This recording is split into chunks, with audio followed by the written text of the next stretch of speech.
Mes chers apprenants, bonjour, bienvenue dans cet atelier de français. J'espère que vous avez passé de bonnes vacances et que vous profitez très bien de votre famille. Je me présente, c'est Madame Guitoun, enseignante de français pour les 4e années primaires à Alta School. Alors je tiens à vous rappeler que nous sommes arrêtés au projet numéro 3 qui s'intitule À la mer, de la séquence numéro 1 qui s'intitule Tu connais l'aventure de la petite goutte d'eau. Aujourd'hui, nous allons commencer avec la leçon du COD et du COI, le complément d'objet direct et le complément d'objet indirect. Nous procédons d'abord à une petite révision du COD, ce que nous avons fait déjà au 2e trimestre, puis nous allons passer au COI. Alors, observons ensemble la première phrase. Le médecin examine le malade.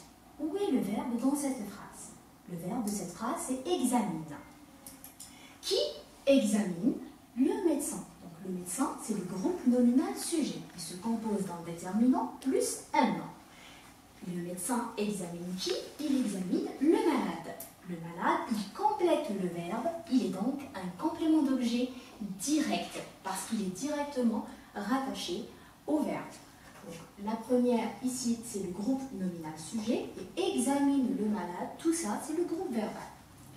Passons ensuite à la deuxième phrase. La maman lave la vaisselle. Où est le verbe dans cette phrase? Le verbe de cette phrase, c'est lave, le verbe laver. Qui lave la vaisselle? C'est la maman. Donc la maman, c'est le groupe nominal sujet. Il est composé d'un déterminant plus un nom. La maman lave quoi? Elle lave la vaisselle. Donc c'est un COD, complément d'objet direct.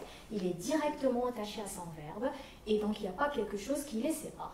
Lave la vaisselle, tout ça c'est un groupe verbal. Alors qu'est-ce que je retiens? Je retiens que le COD est essentiel. Pourquoi il est essentiel? Parce que je ne peux pas le supprimer, mais je ne peux pas aussi le déplacer. Je ne peux pas dire la vaisselle, la maman lave. Ou je ne peux pas dire la maman lave. Elle va laver quoi? Les vêtements, la vaisselle. Donc, il me faut un complément de verbe. Alors, il est essentiel. On ne peut pas le supprimer ni le déplacer. Et donc, le COD est directement rattaché au verbe. Donc, pour trouver le complément d'objet direct, on pose deux questions. On pose la question qui pour trouver les personnes, comme le cas de la première phrase, le médecin examine qui? Il examine le malade. Et donc, je pose la question qui? Ou je pose la question quoi pour trouver les choses. La maman lave quoi? Elle lave la vaisselle. La première partie, c'était pour le complément d'objet direct. Passons ensuite à la deuxième partie, qui est le complément d'objet indirect. Donc, j'observe la première phrase. Il pense à son chien. Donc, il, c'est quoi? C'est un groupe nominal sujet. Pense, c'est le verbe. À, c'est une préposition. Vous vous rappelez la leçon du A avec accent ou A sans accent. Donc, le A avec accent, c'est une préposition. Et le A sans accent, c'est le verbe. Son chien. Alors, il pense à qui? Il pense à son chien. Donc, son chien, c'est un COI. Il est complément d'objet indirect. Il me complète le verbe penser, mais il est séparé du verbe par une préposition. Donc, il n'est pas directement rattaché à son verbe. C'est pour ça qu'il est indirect. Alors, qu'est-ce que je retiens? Je retiens que le COI est essentiel. On ne peut pas le supprimer, comme le COD, et on ne peut pas le déplacer. Je ne peux pas dire son chien, il pense à. Donc, il garde sa place dans la phrase. Il complète le sens du verbe. Il me complète le sens du verbe penser, mais il est introduit par une préposition. Alors, je peux y trouver ici à, avec accent, de, chez, sur, dans, vers, avec, etc. Il y en a plusieurs. Donc, pour trouver le COI, on pose la question. Alors, soit à qui, pour trouver les personnes, de qui, pour trouver aussi les personnes, à quoi, pour trouver les choses, et de quoi, pour trouver aussi les choses. Observons la 4e et dernière phrase. L'association collecte des dons pour les démunis. Alors, l'association, c'est un groupe nominal sujet. Collecte, c'est le verbe.